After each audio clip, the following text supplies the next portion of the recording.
welcome to Living History. We're here again today to talk to people who've lived in Longmeadow a really long time. And we have with us today Brewster Sturtevant, who indeed has lived in Longmeadow a long time. So, not as long as some, but... No, you don't win the prize. No, nowhere near. So you came at a young age. Young age of 3 years old in 1933. You can do the arithmetic. And, yeah, everybody, give you a moment to subtract. So, you came from? Springfield. And you had no vote because you were 3. I was 3. At 3 years old, you were along for the ride and the food. Right. So you and your parents came. Came and rented a house on Meadow Street, just off of Meadow Street, 878, first B, and then about a year later moved into 878A, Meadow Street. What does which that is mean, the second house back and the first house back, behind 878 Meadow Street, now known as Farmley Road. 878 is Farmley Road? Is the corner of the house on the south side of Farmley Road is 878 Meadow Street. Oh, the one where the head of Chicopee Savings Bank lives now? I guess, yes. Yes. Yes. And so you started out behind it? It was 878A and then 878B were the two houses, the two dwellings that were behind. And it turned out when I was old enough to realize what we had, where we were living on a very large chicken farm on Meadow Street, across from Center School. Now, the farm itself wasn't visible from the street, right? The barn was one of the two houses. 878A was visible from Meadow Street, and the big barn was. Right, and then it goes down. It goes, and that's where the farmlands were. Was the first down the first scarp was below the next scarp below the houses, and then there was one more scarp to what 91 is now built on. Built up from. All right. So, was the farm as wide as the property, or much wider? It was wider once you got down into the garden area. I wonder how they did that. Where the athletic fields are. They bought. Because they were the King's grants. That I'm not sure of. They just I'm not went sure down, all of how they worked some of the it older out. houses did, and when the original farmer that owned the house was a member of the Bowles family of Bowles Lunch, not of Bowles Newspaper, not of the newspaper. You don't think Bowles Lunch was related to Bowles Newspaper? No. They weren't? I don't. They may have been. Way back, but. In the old country. Yeah. I remember Bowles Lunch, yeah. As Good well food, as the good newspaper, food. of course. Good Yeah, food, yes. yeah. Cheap eats. You said it, I didn't. Cheap was a good word, And remember? I had an uncle that last name was Bowles, of that family, so. Which one? The lunch one? Lunch, yeah. So. Okay, so there's this anyway. Big farm. Yeah. Just down the hill. Down the hill that opened up into what? Chicken farm. Was all just chickens? No. A lot of vegetables. And they had some cows. They had 3 horses. One huge Belgian draft horse that did the plowing. And it knew more about plowing a field than I ever did, or than either of the 2 farmers cared to. It knew what to do. And, trust the horse. Yeah. And then the scarp below that, which is the scarp on the river level, really, in the railroad tracks, that was where they grew their own hay, and it's where I learned to drive a Model T Ford truck at the age of 11. It was hold on to it and steer it, and that was it. But and you could reach the pedals. I didn't have to. You didn't have to reach the pedal? All you had it was to do run by the... No, the brake and the clutch were, but you didn't have to use the brake or the clutch. All you did was kill the engine when at the end of the row, and then somebody else would crank it up again, turn it around. Yeah, it was a hand crank. This was an old timer. but it was a hay truck, and it ran slowly enough that two people, one on each side, could pitch up the windrows onto the truck. While the kid drove. While the kid drove, yeah. Hey, I'll do anything. And the nice thing about it was our parents got a very nice vegetable garden out of it, which was good. So that is good. So you told me this was not any old chicken farm. No, it was one that fed chickens to the hotels in Springfield and eggs to the hotels and a number of restaurants in Springfield. Would you tell me 1,000 eggs of what? I don't know. Okay. A lot of eggs. A lot of eggs, though. I mean, they were packed in commercial cases when they left this place at 20 or 30 cases at a time. So that there were a good 1,000 chickens on this farm, hens. So there must have been a lot of workers to collect all those eggs and two full-time farmers that came out from Springfield on the trolley car every morning and left when the workday was done at 9 and caught the last trolley out along Meadow at 9. They collected all the eggs. They did everything. Pitched all the hay. During the summer they had high school kids that would help. And I did as I got old enough. I worked. Knew I didn't want to become a farmer for the rest of my life, but that was educational. But it was an educational. Yeah, well, it was a real education growing up because cross farmer off. Yeah.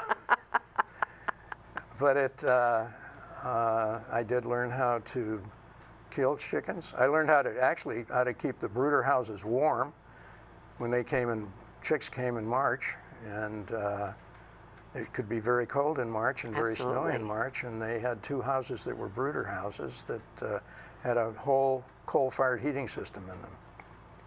And one of my jobs, living within walking distance of the brooder houses, was to keep the coal fires going. You shoveled it in? Yep. Well, it wasn't too big a fire. It was just enough that, and under a great metal tent that would heat it up and radiated the heat down, and all these little fluffy chicks would be huddled underneath this thing in the winter. I've seen that at the Big E. Yeah.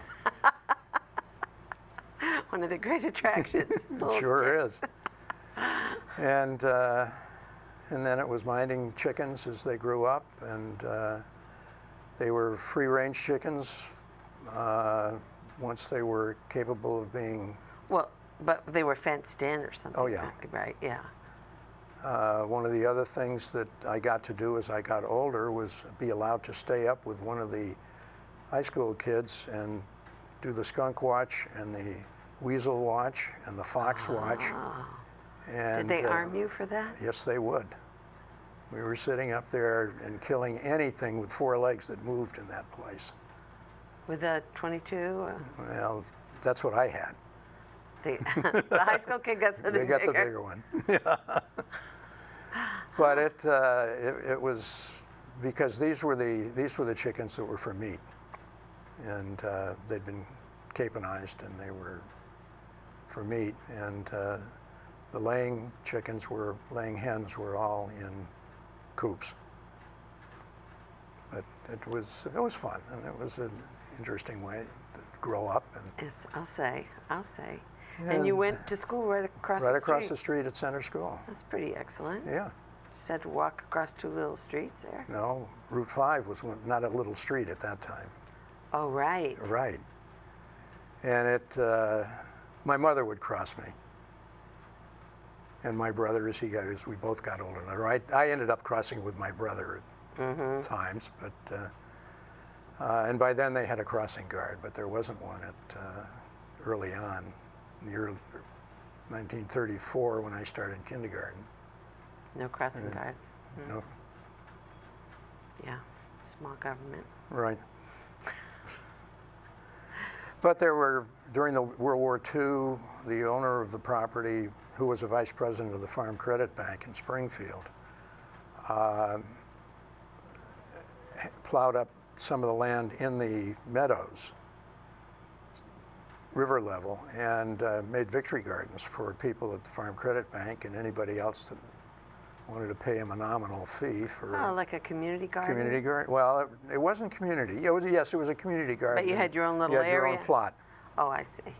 And they were good-sized plots, so that would all be plowed and harrowed every spring, and then it was up to the people to take care of them, do their thing. And everybody was encouraged to do that, victory Absolutely. gardens. Absolutely. Because why? Food. To have Grow your own, self-sufficient- and so it wouldn't have to be transported. wouldn't have to be transported, and what was transported could be used by the military, Right, and took the stress off of that. right. Gas, rubber.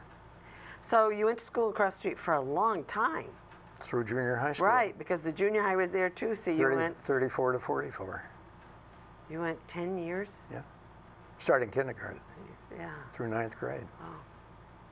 Right. Wow. You really knew that building. Now, Knew both of them. Remember, they were separate, two separate buildings then, with no connection. until recently. They were Yeah. just- With no connection. But you're too young to have gone to the wooden structure for elementary correct. school. You were in the brick, Right. the one that's there now. Yes. That I've forgotten when that was built. 1927 or 29 I don't know. or something Somebody like that. I interviewed 30. it was in the wooden structure. Yeah. So that's how I knew. Yep. So, okay, so you were there 10 years. You must have been like king of the hill. Well, there were a lot of us that did work. A lot of us that made the transition between the two schools, and met a whole bunch of new friends when we got into junior high Right, school, 'cause because they- the Norway and Converse came in at that point, Yeah, made it a lot And- bigger and which was, more diverse. And yeah, made more people from Myron Ryder's dancing school that we knew. Now, Myron Ryder's dancing school. Several people have talked about Myron Ryder's Yeah. dancing school, but somehow I thought you went to dancing school for a few weeks, maybe half a year, and graduated. But you tell me you I went to to Myron Ryder's. Ryder's dancing school for 7 years, I think. So did you have a problem, or did everybody go? No, everybody went through junior high school at least, and I went 1 year in high school. And you were learning all new dances. As new dance steps came in, you got away from a waltz and a foxtrot, and got into the rumba, the samba, The Latin dances. the Latin dances, and about the time that I felt I'd had enough of social graces at that point. Yeah, plus you had the whole etiquette. Yes, and very much so. Did you wear gloves? Yes, the boys wore gloves. The girls did not. Because Had- boys perspire. We perspired. I and understand. yes, that Women it get was all ab- aglow.